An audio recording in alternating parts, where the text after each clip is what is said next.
8장 1절부터 16절까지의 말씀 한 절씩 교독하겠습니다.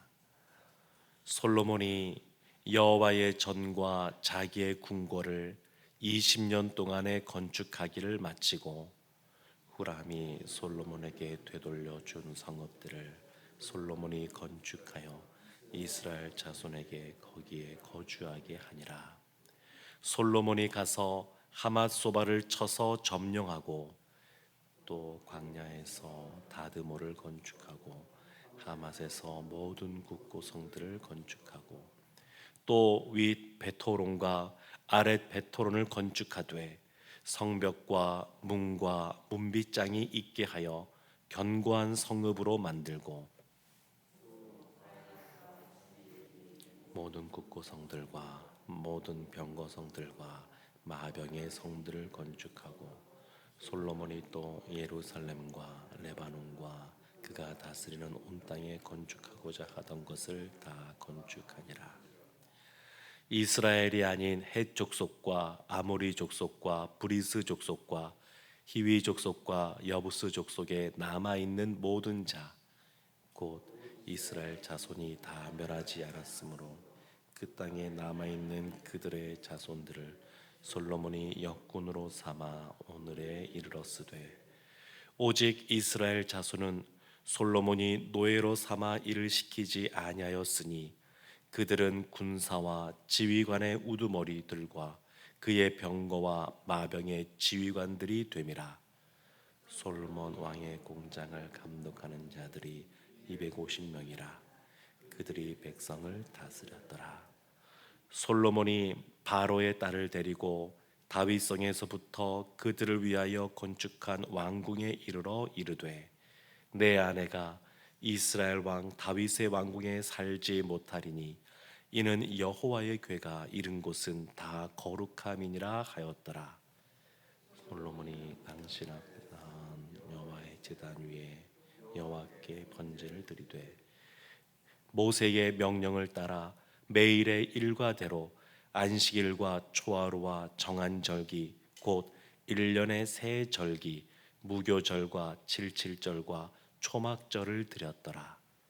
솔로몬이 또 그의 아버지 다윗의 규례를 따라 제사장들의 반열을 정하여 섬기게 하고 레위 사람들에게도 그 직분을 맡겨 매일의 일과대로 찬송하며 제사장들 앞에서 수종 들게 하며 또 문지기들에게 그 반열을 따라 각 문을 지키게 하였으니 이는 하나님의 사람 다윗이 전에 이렇게 명령하였음이라.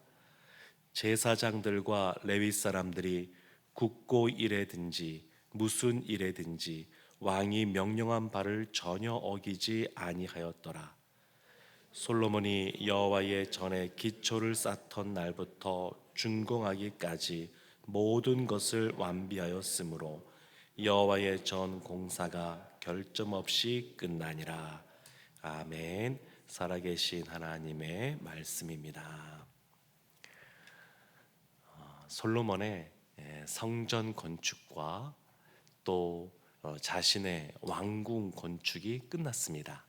그래서 1절 말씀에 그 기간이 얼마였는지를 다시 언급하고 있는데 그 기간이 무려 20년 동안 건축되었다 이렇게 말합니다. 그러니까 여호와의 성전 건축하는데 7년, 자신의 왕궁을 건설하는데 13년. 우리가 그 6장에도 지금 보았었지만 솔로몬이 하나님 앞에 기도하는 장면은 이 성전 건축이 끝나고 그러니까 건축 7년의 건축 과정이 끝나고 기도한 것이고 우리가 어제 보았던 하나님의 그러한 말씀으로 응답하시는 내용은 그로부터 13년이 지나서 이 20년의 모든 과정이 끝난 다음에 하나님의 응답이 있었습니다. 그러니까 하나님은 우리의 기도를 들으시고 우리에게 응답하시는 분이신데 때로는 그 응답이 우리의 생각보다는 한참 뒤일 수도 있습니다. 지금 솔로몬이 성전을 건축하고 기도를 하고 자신의 왕궁이 건설되는 13년의 세월을 건너뛴 다음에 하나님의 응답을 받았으니까 13년 만에 하나님께서 이미 그 기도를 들으셨다라는 내용을 확인하면서 그 응답을 받았었습니다. 이런 경우는 성경에 생각보다 많이 있습니다. 믿음의 조상을 거시는 아브라함도 보게 되면 75세에 부름을 받고 이미 이 자녀에 대한 이야기를 들었지만 마음이 흔들려서 이 아브라함이 86세에 하갈과의 사이에서 이스마엘을 낳게 됩니다. 근데 하나님께서 그때 내가 예정한 그 계획한 아들이 아니다 말씀하시고, 그리고 13년의 세월을 건너뛰어서 99세 때 이삭에 대해서 다시 말씀해 주십니다. 그러니까 우리도 보면 하나님 말씀을 늘 매일매일 들으면 좋겠다 싶기도 합니다만 매일 들으면 굉장히 부담스러울걸요. 많은 믿음의 사람들이 생각보다는 텀을 두고 하나님의 말씀을 들었던 그런 경우들이 참 많이 있습니다. 그래서 우리도 기도할 때에 우리의 생각보다 즉각적으로 응답이 되지 않는 것 같진 몰라도 하나님께서 우리의 기도에 귀를 기울이시고 이미 들으셨고, 다니엘에게 말씀하신 것처럼 기도하는 첫날 이미 다 들으시고 하나님께서 응답해 주십니다. 그래도 우리가 끝까지 그 마음을 가지고 간구하는 것이 중요하겠죠. 하여튼 1절 말씀에 20년 만에 건축이 마쳐졌는데 그럼 이걸로 끝났느냐? 그렇지가 않고 더 이 건축을 확대하고 있습니다. 이 영토가 확장돼 가고 있습니다. 그 내용이 오늘 본문에 나옵니다. 2절 말씀에 보면 후람이 솔로몬에게 되돌려준 성읍들 이렇게 말하는데, 후람은 이 두로의 왕을 말하는데 열왕기에서는 이것을 히람이라고 기록하고 있습니다. 히람이든 후람이든 다 같은 사람입니다.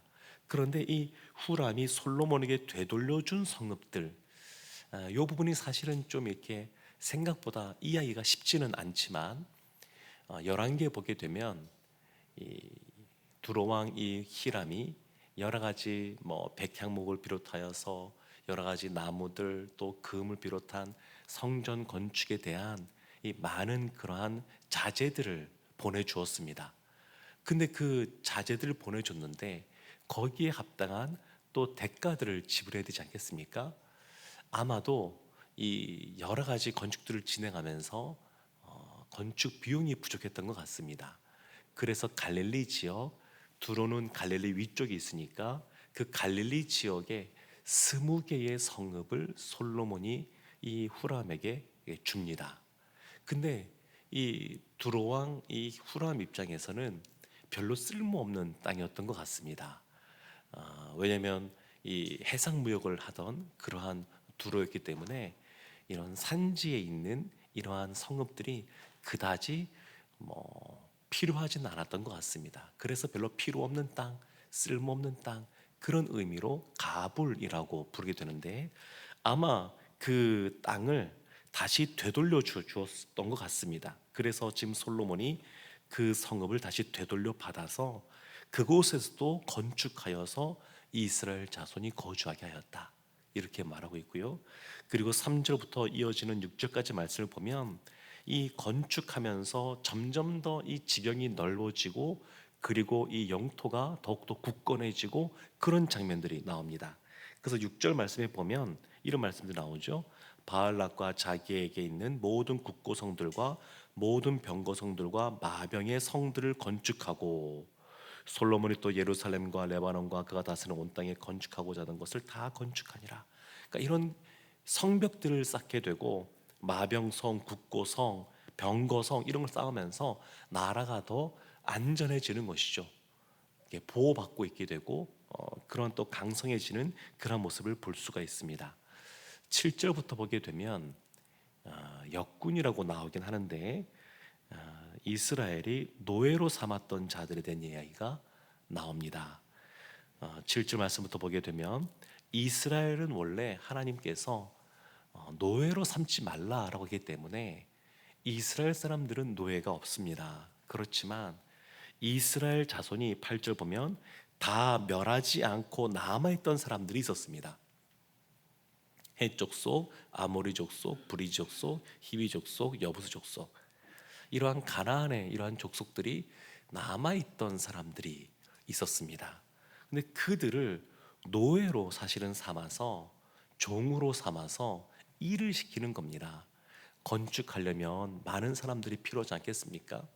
오늘날은 여러 가지 장비들이 좋아져서 우리도 보면 지금 공사하고 있는데 장비들이 좋아져서 뭐 지금도 여전히 사람이 많이 필요하긴 합니다만 예전 같지는 않은 것 같습니다. 그냥 뭐 예전에는 그 시멘트를 한다 하더라도 뭐 모래와 섞어야 되고 물도 부어야 되고 막 했는데, 지금은 레미콘이 와서 그냥 쏘아주면 그냥 바로 다 해결이 됩니다.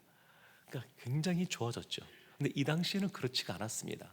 그래서 이스라엘이 애굽에 있을 때도 그 수많은 사람들이 피라미드를 쌓는데 동원이 되었고, 나중에 유대인들이 또 그 로마에 잡혀갔을 때에도 뭐 콜로세움 이런 거 세우는데 또 동원되지 않았습니까? 근데 지금 이 이스라엘이 그 남아있던 사람들을 노예로 삼아서 그들에게 일을 시키는 내용이 기록되어 있습니다.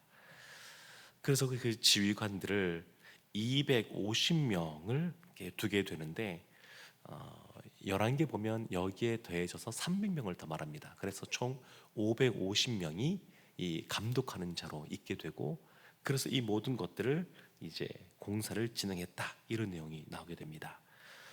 그리고 이제 11절부터 이제 이어지는 말씀들을 보게 되면, 이제 그 11절 말씀에 솔로몬이 바로의 딸을 데리고, 그러니까 솔로몬은 참 그 적어도 기록상 이스라엘 사람과 결혼한 내용은 나오진 않고 다 이방 여인들과 결혼한 내용들만 기록상으로 현재 나오는데, 이게 바로의 딸, 그 애굽의 바로의 딸하고도 결혼하게 되는데, 그를 이제 다윗의 왕궁에 살지 못하게, 언약 여호와의 궤가 있는 그곳에 살지 못하게 하였다, 그런 내용이 나오게 됩니다.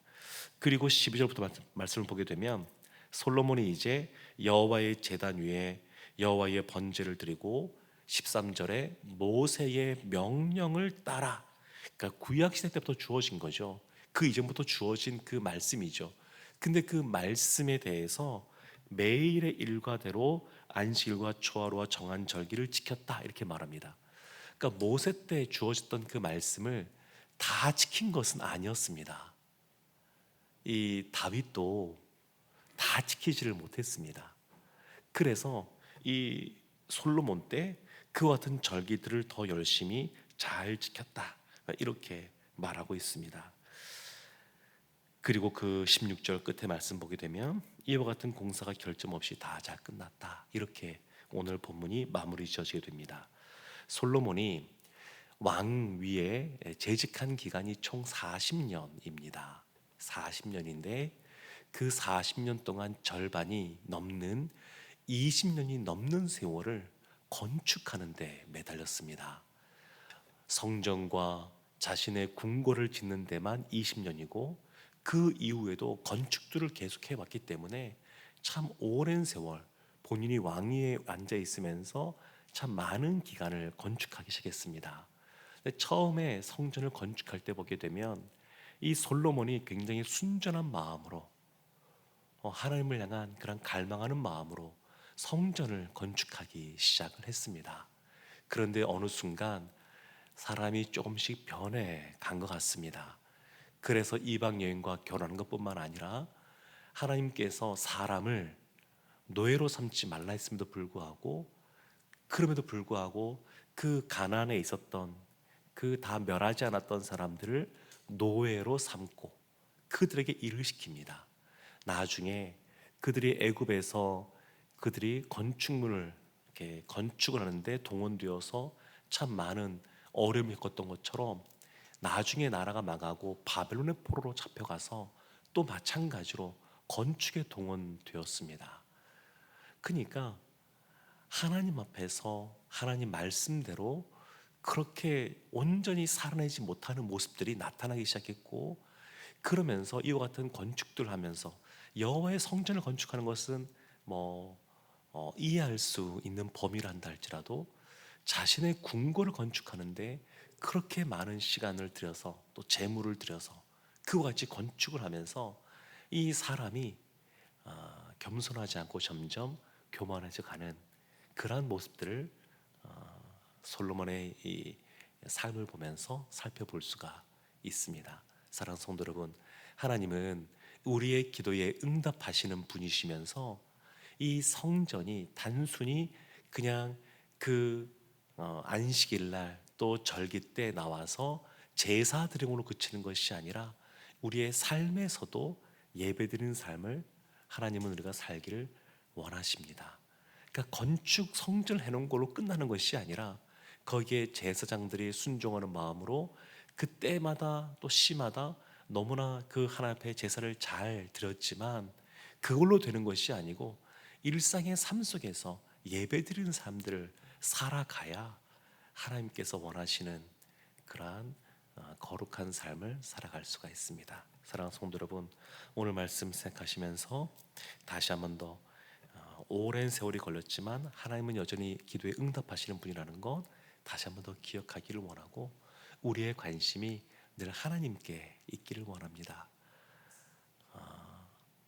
구약의 그 우상 숭배에 대해서 예수님께서 신약에서는 마태복음 말씀 보면 하나님과 재물을 겸하여 섬길 수 없다 이렇게 말씀하고 있는데 사실 그 재물이 우상의 위치에 그 자리하고 있는 거거든요.